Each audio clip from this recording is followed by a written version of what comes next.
علی سیدنا محمد وعلی آلہ وعلی آلہ وعلی آلہ وصحبہ وسلم۔ بادل کا ٹکڑا سر پہ ہے راج مصطفیٰ کا، بادل کا ٹکڑا سر پہ ہے راج مصطفیٰ کا، بادل کا ٹکڑا سر پہ ہے راج مصطفیٰ کا، بادل کا ٹکڑا سر پہ ہے راج مصطفیٰ کا، بادل کا ٹکڑا سر پہ ہے راج مصطفیٰ کا۔ سمٹے شجر کی ٹہنی، سمٹے شجر کی ٹہنی، سمٹے شجر کی ٹہنی ہے راج مصطفیٰ کا، بادل کا ٹکڑا سر پہ ہے راج مصطفیٰ کا، بادل کا ٹکڑا سر پہ ہے راج مصطفیٰ کا،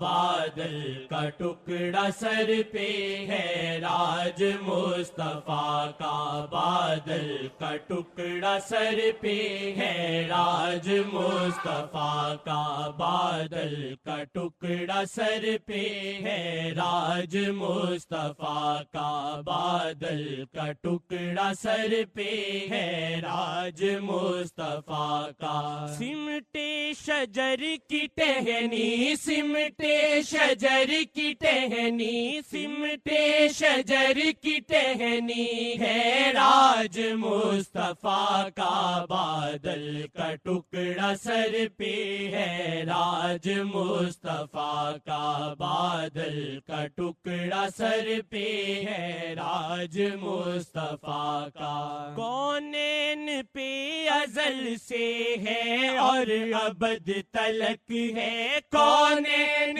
پہ ازل سے ہے اور ابد تلک ہے، کونین پہ ازل سے ہے اور ابد تلک ہے، تاج مصطفیٰ کا اور راج مصطفیٰ کا ہے، تاج مصطفیٰ کا اور راج مصطفیٰ کا ہے، تاج مصطفیٰ کا اور راج مصطفیٰ کا۔